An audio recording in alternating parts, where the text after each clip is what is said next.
Do you wish you could get virtual attendees to turn their cameras on? Is engagement the number one issue on your virtual meetings? Do you want your meeting to be the most engaging virtual meeting? Well, welcome to the Engaging Virtual Meetings podcast.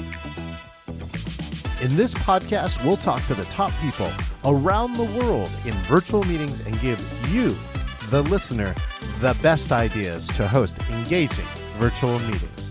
Make sure that you click subscribe so you can get the latest episode of the Engaging Virtual Meetings podcast. Now, let's welcome your host, the author of the #1 Amazon hot new release, Engaging Virtual Meetings, John Chen.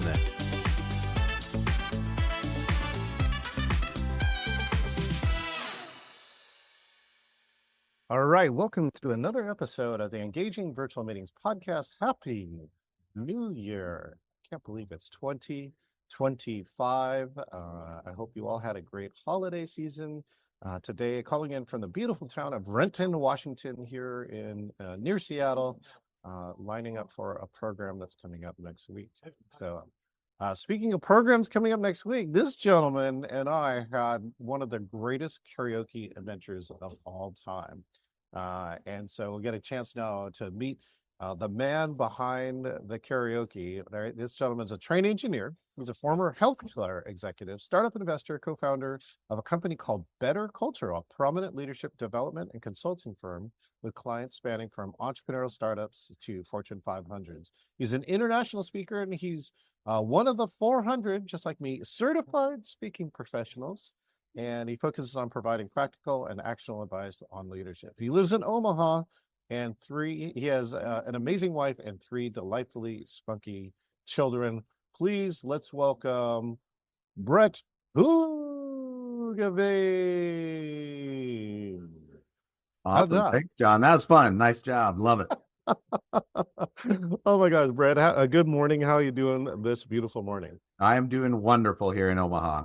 Thanks. Now, wait a second. I missed one other fact, right? You're purported to be one of the top 10 Airzooka Marksmen in the world. Yes, indeed. Self-purported to be. Have you ever heard of an Airzooka? Is that the big one that shoots a ball of air? It is. Yes. You're one of the 5% of the people that have ever heard of this thing. So I'm a fellow engineer, right? Fellow engineer. Exactly. Yeah. Way back in college, I found this thing called an Airzooka, or it was probably on some infomercial or something, and I ordered one. And I've been toying around with it for the 20 some years since. So I'm pretty deadly from, I don't know, even 50, 60, 70 feet away. I can hit a target. So I've never seen anybody better. So I like to say I'm one of the top 10. So an Airzooka uses, I forgot what the name is, like something like Vornado or something. Basically, if you take a circle or a funnel and you put out the back on of it and you let it go, it'll push the air into a ball and then be able to like knock things over. Or it's the coolest thing ever. I had a physics professor that said, "Oh, a portable vortex generator," and I was like, "I don't know. I call it an Airzooka." So, oh my gosh, fantastic! Well, with 3 kids, that's a high skill to have. My 3 kids, luckily, they're all graduated, and the oldest just had a kid. The kid now is 8 months old. Man, that time goes fast. So, wow. Well, so Brett and I went on this karaoke adventure with a good friend, Kevin Snyder, and it was really funny because it was like, Brett, this is the greatest story of disaster to success. And so Brett was all in. I got to say, Brett was all in, and I got to thank you for that, right? You're committed to the adventure, and you even had a car because you live about an hour from Minnesota where we were at. And then Kevin pulled the integrity card. I love you pulled the integrity card saying, I said I was going to go. Oh, and here's the setup. Why it was so tough is like, it was -8 degrees. Mm-hmm. And everybody, it was like at the end of dinner, it was late at night, and everybody basically who said they were going to go bail. Exactly. Everyone bailed, but not Brett and not Kevin. And I will be forever indebted because we walked in and I thought it was going to be like one of those worst night evers. And Brett actually is the one. Brett is the one who like turned this into like the greatest party of all time. Brett, do you want to describe how it happened? I will just say, if you're ever in a situation where a friend of yours has rented a private karaoke room and you show up with just 3 people, look for the other people in the bar wearing Santa and Christmas costumes. And invite them to come join you, right? that was my role in the evening, and we ended up having a really great time. It was truly like all of a sudden it went from 3 to a full-blown 15 people, never stopped singing till the place closed down. Everyone had a blast. My favorite part about it, Brett, was that you found a group that was turned down for a karaoke room because they said there was a 2-hour wait. I don't know how that's possible, but yes, I said, do you guys by any chance like karaoke? And they said, what do you mean? We just left a place for karaoke that we couldn't do because of the wait. Like it was amazing. It was so funny. So, Brett, it just gets me to that, right? Speakers are different people. Like they have the ability to literally change the room, right? Brett, we changed that room. That room was ready and full blown primed to be a disaster. And the combination of 3 speakers, just turned this place up. It did. It did. I will remember that for a long time, John. So thanks for organizing. Well, speaking of which, Brett, why don't you do us a favor for my friends who don't know you yet? Why don't you take a moment to introduce yourself and what you do at BetterCulture? Sure. Yeah. I'm the co-founder of BetterCulture, and BetterCulture is an organization that's focused on helping organizations become more successful by upskilling leaders and investing in company culture. So we help organizations build stronger leaders and better workplace cultures, and we do that from the top down by doing executive retreats, by doing leadership development work, by measuring the health of cultures. And we also do it via a really innovative project from the bottom up by a new technology that we built called the 20 Tenets of Culture. That's, dare I say, a little bit like a modern day Dale Carnegie, How to Win Friends and Influence People, that helps employees be more successful while also strengthening teams across an entire organization. Oh, so you're part inventor too? Sort of, kind of? Try to be, yes. There's no try, right? This is like Yoda Star Wars season.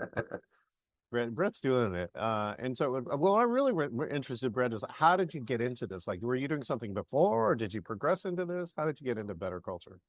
I fell into it. By happy circumstance, my father built a company in Omaha that year after year after year ended up being named the #1 best place to work in the city. And while I was struggling to figure out if I wanted to be a civil engineer or an investment advisor or a couple other careers that I was testing out with and not really enjoying, I figured out the reason I didn't love it is because I didn't love the company I worked for. I didn't love the people I was working with. And ever since then, that's been my #1 priority for myself and for all of our clients, is to figure out, if you can help an organization have a type of culture that will help them attract and build and motivate and keep people, that's a huge business advantage, not just for the business, but for the people too. And so ever since I went to work for that company, that was the best place to work, and I just loved it. And ever since, I've been trying to help other organizations figure out how to do the same thing. Okay, Brett, for those who new to culture or just trying to distill your experience, what do you think are some of the top things a culture has to have if it really wants to be on one of these, top 5%, people who know what Airzooka is? So I can give you a simple answer, and then if you tell me if you want a more complicated answer. All right, here's the simple answer. You got to care about culture, people and culture, and you have to have a plan for continuous improvement. Okay. Mm-hmm. So it starts with caring, and then you've got to think about the organization in a few different areas: the executive team, leaders, a little bit HR processes, but also at the local level, at the team level. What can you actually do on a regular basis to make sure that all those areas are getting better and stronger? And it's definitely a tortoise versus the hare thing. The organizations that try to do a 1-quarter fix on their culture usually don't make any progress, but the organizations that make continuous little consistent investments over time make a ton of progress. And that's how every best place to work got to be a great place to work. It didn't happen overnight. It happened over 10, 15 years of investment. Well, good. Well, you get to dive a little deeper because so one of my specialties is team building. And in team building, there's a great piece of research that is actually not very well known, but my mentor, Dr. Simon Priest, worked on it. And he said that in team building, there's a team development culture index that you can have. So you got to get a number that says how well the group or the company or whatever division is working as a team. And you know, like if you do a training, you get a bump, right? And then if you do nothing afterwards, yes, you go back to zero. So culture is like authenticity, is like, you know, like your health. You got to keep working on it. Doesn't matter. You can't do it once, right? You always have to do it if you want to continue doing it. But the second part is if you did follow up, right? So you did a team building training and then did some follow up, you'd retain like 80% of the gains. But the secret sauce that I've been trying to tell people for years, and the funny part is people really don't want to do anything about it, Brett, is that if you teach self-facilitation or basically a group how to like determine how to make themselves better after they do anything, even if it's a small thing, that group is actually able to keep its gains from a team building event and actually end even higher than that they ended at a professional team building event. My other very, very good friend who was Pete Weinmiller, who was one of the top NBA customer service people for the Seattle Sonics and then the Thunder, he did it too. He just said one thing, like do 1% better every game. And he became one of the top NBA service organizations, regardless if the team won or lost, because he's not in control of that. And so that's great that you picked on to this one piece. I'm just curious, like, you know, how do you get a group committed to that? Or what have you seen as like, I don't know, you share some of the success stories, I guess, with people that you've seen, Brett. Yeah, I mean, you're hitting on a big part of our business model over the last year or two is to try to help organizations do exactly that, but to make it easy for them, right? Yeah. Because there's no shortage of good content out there that could help leaders be more effective, that could help teams be more effective, that could help. And there's also relatively not a big shortage of outside consultants or trainers or coaches or facilitators you could bring in, depending on your approach, that might run a great team building or might do something to invest in a culture. Where the biggest challenge that we see organizations run into is sustaining it, right? Is saying, okay, how do we double down on this? And so with this innovative technology that we've built called our 20 Tenets platform, that's the whole thing is a cadence of resources that we give to organizations that we make it really easy for them to keep making progress and sustaining. And so the reason for the first time we ever built software was to try to do that for organizations so it doesn't become just a human capital issue of like, okay, now the training team or the manager has to do all this stuff to keep it going. We've tried to automate that, and that's I guess that I kind of got excited by what you shared there, because I completely agree based on what we see with organizations is it's not really an issue of initiating something, it's an issue of sustaining it. And then this gets me to the part too, and at least in my theories around team building is that, you know, team performance is like software. Like you got to continually upgrade it. And so this is the part is like, I feel like you're installing kind of a version of a cultural operating system for a company, especially if they don't have one. Like there are a few companies where they like basically invented their own culture and they found a way to keep it going on with the people, but that's kind of rare. Like to be able to buy something and have it do it for you, then it actually ideally should make that. Is that the kind of the challenge that you saw, is that most companies on their own were not able to do it? Yeah, absolutely. And what the trick that we found is we sometimes we sell this as a culture platform. Yeah. Other times we really sell it as an investment in your people, right? Because the same content that is in our platform, when we explain it to employees, when it gets rolled out, we let employees know all the stuff we teach in here. If you do it, this is good for you. It'll make you more successful and happy. Now, there's a positive benefit that it'll make healthier teams and healthier cultures. But the unique sort of opportunity that we stumbled into with this approach is it's a win-win for both the people and the organizations. And so the way we try to help drive that sustainability is by convincing employees that they should lean into this, right? And so that lightens the load on management or training or, you know, whoever that might be that's also helping. Well, Brett, so you probably have some data on retention, because culture is one of the, like, people don't leave jobs, right? They leave managers, and managers is often the purveyor of culture. And so I actually did, I don't know if you knew this, I actually did 18 months of work at Microsoft on retention. I had a program called Why Do You Want to Stay Today? And I think my unique viewpoint on retention is that it's not a war, or it's not a matter of satisfaction. It's actually a matter of dissatisfaction. Like when people get dissatisfied to a certain level, they're out. And the other key part is that they're ticking time bombs. They're actually all over your company right now because most people I interviewed were thinking about leaving anywhere from 2 weeks to like 3 years before they actually leave. And so they're already checked out, but they're still taking your payroll, they're still taking space and so many other things.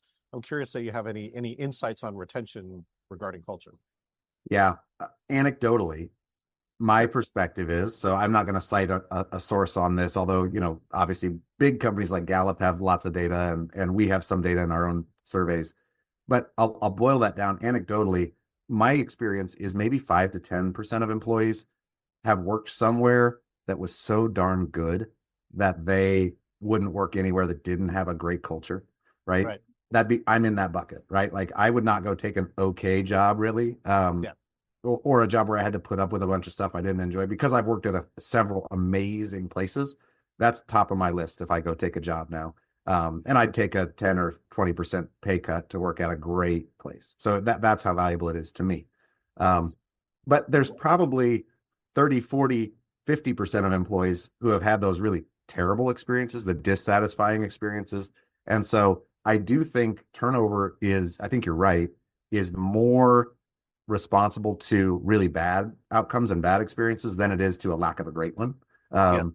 But that doesn't mean the goal is to get to the 50th percentile. You know, the goal is like keep pressing, because you want to become one of those organizations that people would say, oh, I'm never leaving. Like I appreciate how great it is here. I love the boss that I work for. I love the company that I work for, because that adds a lot of enterprise, a lot of value to an organization. Yeah, I give a shout out to my friend Rayo. I don't know if you know Rayo. He is the chief culture officer at Zappos, and I actually got to take the Zappos tour and really get a chance to meet him. And he travels around to other companies, studying their culture, deciding what to bring back to Zappos. You know, that's an investment in culture, and that's why, you know, Zappos is one of those names. Right. And isn't that cool, right? That one of those organizations globally that has one of the best reputations, their chief culture officer is learning and trying to get better, right? Every day. Yeah. And versus sitting in an ivory tower saying, aren't we great? Look, this is how we do things, right? And it's over. Yeah, right. Like here, yep, we've solved it. Just do what we do. That's so amazing. And it's right in track with what we see. The best organizations, like when you know they just won best place to work in their community, and like, well, what are you talking to us for? And they say, well, we want to get better, you know. And you want to win it again. Yeah. Right. You want to be at top of the list, whatever. It's funny because the organizations that are just horrible places to work are the ones that usually don't want to talk to us. Like they don't value it, right? They are not really interested in making improvement. So it's the good friend, you know, the river denial. They're on it. They're like, we're fine. We don't need you, Brett. Right? That's right. It is frustrating because from the outside, it's like therapy with your friends or something. You're like, that person needs help, but they're like, but if you're not ready for it, and if you're not open to it, you probably weren't going to succeed anyways if you did it. Yeah, just keep burning through employees and just keep, you know, I mean, it can work, right? Successful businesses do run that way. I just wouldn't want to work there. Yeah. Okay, so speaking of challenges, let's go back to March of 2020. And so, Brett, how long have you been in BetterCulture, like as in the company? You were there before 2020, I'm assuming. Yeah, we had yes, I was probably 12 years or so. We've been running this business or a very similar business. So I'm just curious, you know, in March of 2020, what happened to Brett? Like, how did Brett deal with, right, a worldwide shutdown, you know, especially in hindsight now? Gosh, we're almost 5 years past this event. And one part is like, we'd like to forget about it ever happened, right? It's kind of like that thing you don't want to remember. But at the same time, I think it's one of the world's greatest learning lessons. So I'm kind of curious what Brett, you know, initially felt, and how did you deal with March of 2020? Well, I'll only speak from a business perspective, and I'll forget about, you know, the social and worldwide stuff that was happening. But from a business perspective for us, it was a great learning opportunity. We were not a virtual business prior to that, and we were fortunate to have some deep engagements with some of our clients, the consulting engagements, products that we were incorporating. So unlike some other people that do speaking, you know, my whole business didn't fall off. However, we had a lot of programs underway, initiatives underway with organizations that we didn't have a plan for how we were going to support those initiatives virtually until it was upon us. And so we had to scramble and learn quickly on what the things we were doing, what they could look like virtually. And we got to a level of competence where we figured out pretty quickly that our clients were appreciating that we were there for them and that we had adapted and that we were able to provide the services that we could provide virtually. And I hope I got to, 50, 60th percentile, 70th percentile of making those engaging, right? And making those terrific. But I know I still have a lot to learn about exactly how to keep leveling up the bar on making those virtual interactions as effective and engaging as possible. Well, I'd love your view on this, Brett, which is that I told people in virtual, right? You are creating a culture, whether you know it or not, in a virtual meeting. Mm-hmm. Whatever that is, right? So like, here's an easy one. Cameras on, cameras off, right? Yeah. There are companies that turned into cameras off culture. I know. Like one of them was a company and they, like in April of 2020, read the research and said that Zoom fatigue came from video on. So everybody turned their camera off and then they left it off for like 2 years. And the challenge is that you have all this technology and you miss all the other benefits like this, right? We're speakers. We know we're using emphatics. We're using body language. You can tell, a lot from seeing somebody rather than if you didn't see anything, right? Then it's like hardcore, poker. And so I think that virtual meeting culture is either what allowed people to either thrive or not thrive. I don't know what you saw during that time. So I'm gonna get nerdy just for a second. Yeah. I run a company called BetterCulture. So let me give you our definition for culture, and then I'm going to apply it to your scenario. Okay. The way we talk about culture is it's the attitudes and the behaviors that a group of people comes to expect from one another, right? Mm-hmm. So cameras on or cameras off is a behavior, right? And intentionally or unintentionally, that absolutely does create the culture, right? And behavior often will then lead to attitudes. And what I've seen in organizations where you said, yeah, it's cameras off culture, is people disconnect from the organization. People disconnect from the people. People, hey, my job is to kind of do the minimum I need to do to do my job. And honestly, I'm going to prioritize my laundry or whatever the heck else I got going on. And, that is not good for really anybody, especially individuals who want to learn and grow and really create something great in their business. Yep. You have to be engaged with the organization. And I have a strong opinion about this, because I do virtual meetings. I can't stand it talking to a room of people with cameras off, so right. I set those expectations when I run a program. Say, no, like I need you to be present, right? Otherwise it's less effective. And one of the other give backs for it, Brett, is that I'll tell you, where I'll request, I usually give a choice, but I do make a request and saying, hey, if you can turn on your camera, please turn on your camera. And I'll tell them the reason why. It's because I said, I have a setup where I can see all of you. So, right. So Brett's shaking his head right now, so, Susie's got a blue shirt on, whatever it is that I'll go back and prove to them that I'm paying attention, that their camera is not on for no reason. Yeah. Right. That there's actually some value inside of it. And, a lot of times, Brett, I think this is one of the astounding things I've seen is that I have a program now and it's called turn on the damn camera.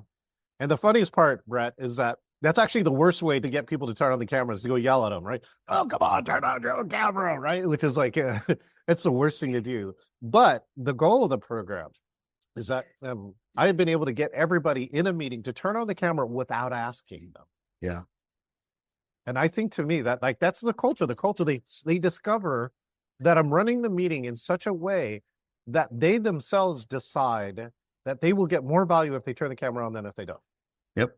And I think that's really, really one of the keys. I mean, the other part here too, and I'd love to hear your view on this, Brad. All right. I think you probably have a lot of data on this. You may have read Google's Aristotle's research. Have you read that or not? Mm-hmm. Yeah. Okay. So, they look for all these things that are like, what are the top factors for teams? And they, is it the money we pay them, the office, the equipment we give them? It's none of those things, right? There's 5 things. So read the report. But the number 1 is psychological safety. And I'm curious, Brett, what, in a company can they do to help create more psychological safety? Again, this was the number one thing that helped teams be higher performing teams. Yeah. I mean, psychological safety. We have a funny story about this. We have a training concept that we have been sharing with organizations for 12 to 15 years that we call the comfort zone. And we say, if you want to have a great team, everyone should be in the comfort zone with one another. And we define being in the comfort zone as essentially being willing to ask for help when you need it, Yes. Admit a mistake when you screwed up, and challenge people, including your boss, when you think they're making a mistake, when you think there's something they could do differently. And when you look at Amy Edmondson's research and the work under Project Aristotle about psychological safety, they define it very similarly on what it takes to be psychologically safe. So I don't know how Harvard and Google figured out what we were teaching before that Project Aristotle thing came out. But I agree entirely. Any team that wants to be effective, you've got to have people in the comfort zone. They have to feel psychologically safe. And there's a lot that goes into that. But having trust and personal relationships and knowing one another a bit individually all contributes, in addition to a whole bunch of other things, to what that looks like. And I'm a big believer in relationships in the workplace. Like people should feel like they have relationships with people. And if you don't have that, you're going to have a real hard time creating a psychologically safe team or workplace. And I don't care what level you're at, executive team, mid-level management or frontline individuals. If you're not building relationships in some way, you're not going to have people admit when they made a mistake, ask for help, or challenge one another openly. Well, there's another book that had that research, and it says you're 7 times more likely to stay at a company if you have a best friend at work. That relationship piece, all right? And so it's kind of weird and interesting that a company which should encourage that, but there is a financial reason to do so. Brett, I have to give this to you as a gift, because I'm sure you may already have it, but I just thought when you talk about attitude and behaviors, and we're a bunch of geeks and we're a bunch of engineers, that it sounds like an equation, right? It's like A plus B equals C, right? Attitude plus behaviors equals culture. That's something like I think would be really memorable. That's a gift for you, unless you already have it somewhere in your. Oh, thank you. I appreciate the branding advice. I love it. Thank you, John. Oh, sorry. So speaking of branding advice, what do you think is the future of virtual and hybrid? I would actually really love to hear from you too about what are you seeing for companies that are hybrid, and what the hell are they doing for the culture? Because a lot of people are confused. It's hard. I want to start there. Thank for you. most of the organizations that I work with that are not digital first companies, it's hard. And I want to applaud a lot of organizations that are making investments and that are doing good work to shift their culture, shift the attitudes and the behaviors that people show up with on a regular basis to make hybrid work situations work effectively. And for some organizations, it was easy because they were already, a virtual first company. But for a lot of other organizations, it's taken a lot of hard work and slow progress to get there. So first off, I just want to, I think, congratulate those organizations that have moved in that direction and continue just to make little bits of progress. Mm-hmm. What I find is virtual, remote, and hybrid teams, I place a higher value on the type of things that you do, John, intentionally doing things that create relationships and create engagement is more important on teams like that. And it doesn't have to take a lot of time, Right. but it has to happen with consistency. And so if managers aren't comfortable eliciting personal interactions, stories, engagement, doing things to get, cameras on isn't all there is to it. Clearly, it's a good first step, but getting people to self-disclose, getting people to contribute, getting people to chime in, getting people to be their authentic selves, getting people to get to know one another, that just has to be handled more intentionally when you're dealing with a virtual group or a hybrid group. One of the easiest things that I've seen, is like the proliferation of a form of chat. It doesn't matter what it is. I don't care what it is, right? It could be text, it could be Slack, it could be, WhatsApp. Teams, whatever. Yep. Yeah, but the whole key here is to have at least a channel open where you can communicate with a collection of people.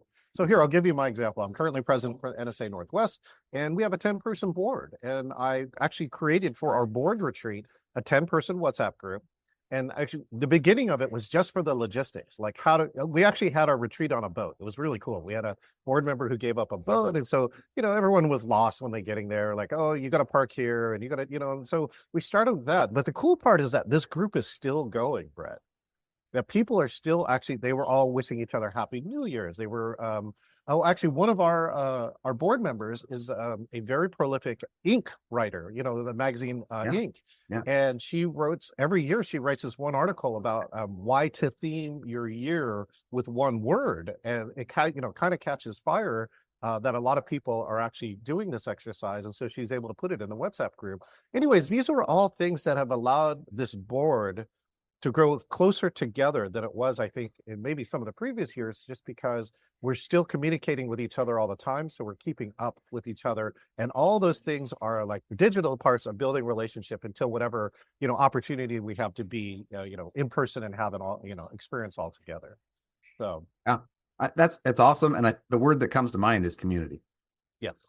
Right? Yes. Yeah.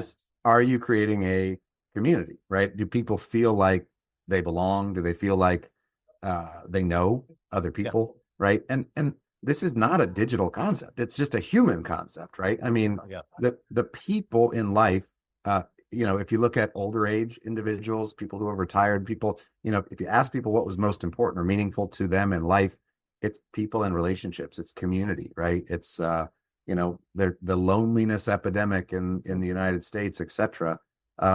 It's not because we don't have ways to communicate. It's not because we don't have technology. It's because we don't feel like we have community, right?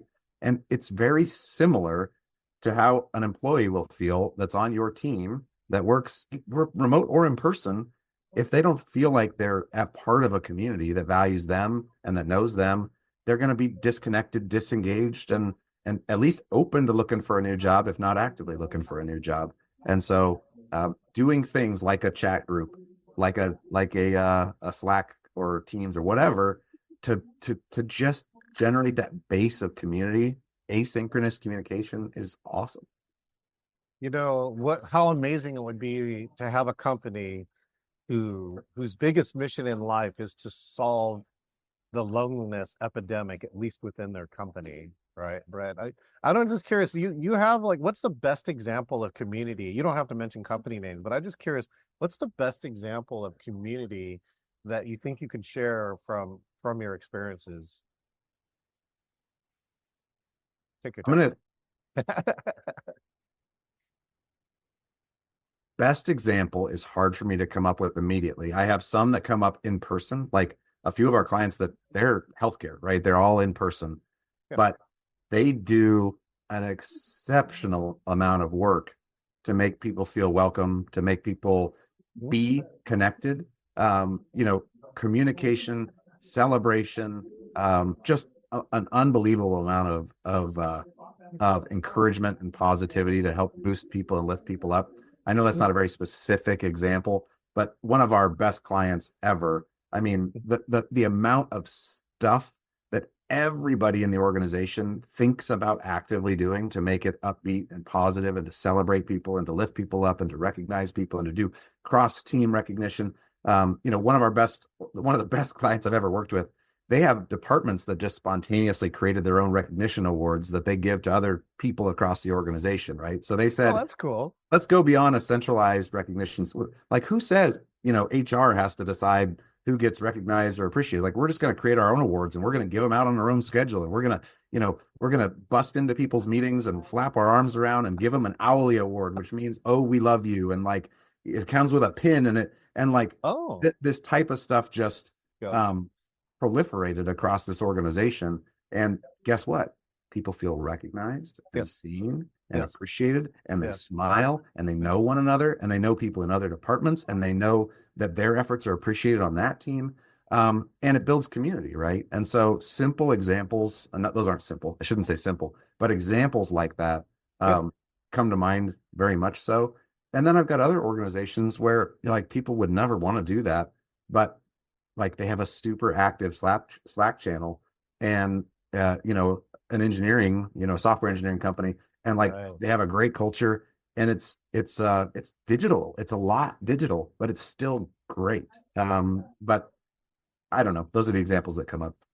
Well, here, I'll give you one that I got a chance to do. I actually got the chance to MC the Georgia Healthcare Association Awards show. And it was like 2022. It was like one of the first in-person things that I did. And it was really emotional because healthcare went through like the roughest 2 years it could have ever gone through. And so they were finally getting a chance to recognize all these people who did extraordinary, literally extraordinary jobs. But here's the cool part of the award, Brad, that I had not seen other organizations do, is that they actually created kind of a beauty pageant for the senior care attendees, citizens that they have.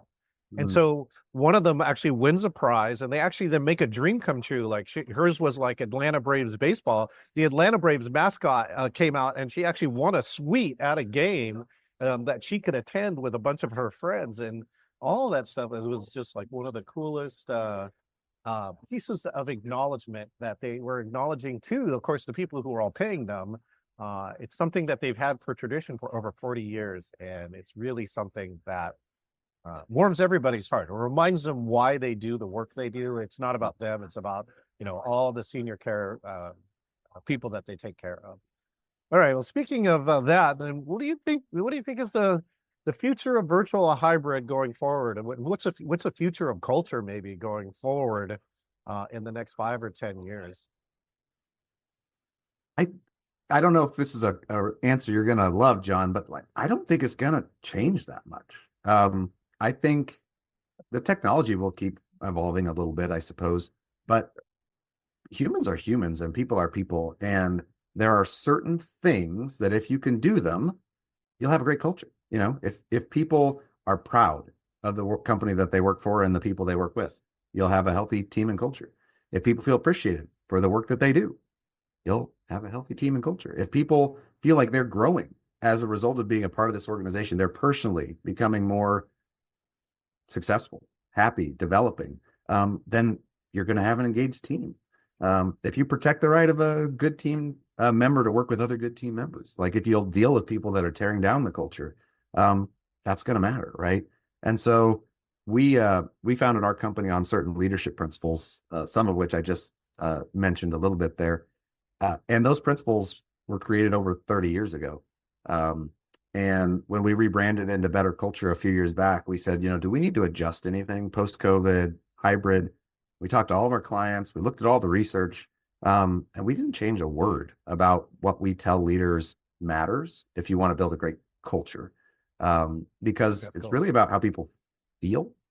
And that hasn't changed since, for the last several hundred years at least. What can you do to make people feel a certain way? It's the same stuff. And that may not change, although I think the only thing we got to change is to get better at it, like this 1% better at it. If we could just get the world to be 1% better, this place would be a better place. But I do kind of think like that. That's what I told people on virtual, like everyone said it's so different. And I'm like, it isn't, right? It's just like, we're all humans. We're designed to connect. Right. And if we can't do it in person, we're going to figure out some other way, because that's just who we are. That's what we're going to do. And in either you adapt or you don't. Right. And I think that's really kind of the keys. All right. Well, Brett, here's the fun portion. We're going to go into the speed portion of this. I have no sound effects today because I'm remote, but I'm going to ask you a bunch of questions. You got to try and answer them in as short or as fast as possible. Are you ready, Brett? I'm ready. I'll give it a shot. Okay. The best culture practice. Have clarity of thought on what it means to be a leader in your business. Ding. Okay. Best thing you love being about a dad. Oh man. I am an affectionate dad. I love snuggling on the couch with my kiddos. Oh, dad snuggling. That's cool. Favorite band? Pass. I'm just not a competent music person. Favorite style of music? No? I don't do well with favorites. Okay. If you ask me favorite, I'll say, well, I don't know, when. I might change my mind tomorrow. So pass. Okay. Best meal you ate in the last year?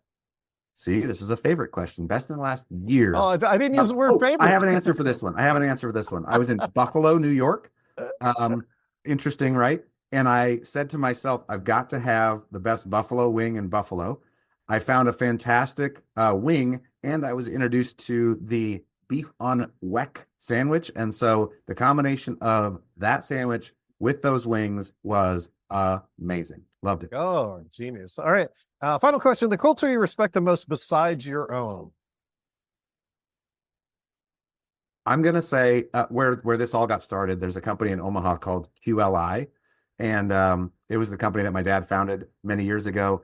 It's a specialty healthcare company, and they're amazing. It's the best. It's like Disneyland for company culture. I've never experienced a healthier workplace than QLI. So if you're in Omaha, check it out. Shout out to your dad. Well, all right. Well, thank you again. I put a link to find Brett at betterculture.com, right? I think I got that right. Yep. And Brett, I look forward to seeing you. I hope you're coming to either Influence or Thrive or something so that we can karaoke once again and just change the room. You bet. You're not going to get rid of me, John. We'll keep crossing paths. Excellent. Thank you so much, Brett. All right. We've been talking with Brett Hoogeveen from BetterCulture, and he's just telling you, right, get a better culture. Figure out how to be, one thing better all the time, and you too can have one of the better cultures that you're looking for. I just want to wish you Happy New Year here from Renton, Washington, and I want to say thank you. And by the way, if you want to be like Brett, you can be, all you got to do is go to engagingvirtualmeetings.com/meet and select interview. And you too can be like Brett and be the next guest here on the Engaging Virtual Meetings podcast. We will see you next time. This is John Chen, the author of the Amazon #1 hot new release, Engaging Virtual Meetings. I personally want to say thank you for listening to the Engaging Virtual Meetings podcast. It is my passion to help you eliminate bad virtual meetings. Make sure that you click subscribe so that you can get the latest episode of the Engaging Virtual Meetings podcast with all of the latest ideas. Hey, I want to meet you. If you want to talk about a virtual meeting challenge, or if you want to be the next guest on the Engaging Virtual Meetings podcast, just go to engagingvirtualmeetings.com/meet.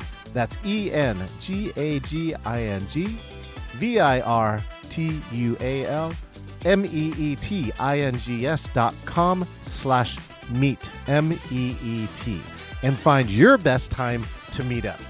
Thank you, and I look forward to engaging with you online.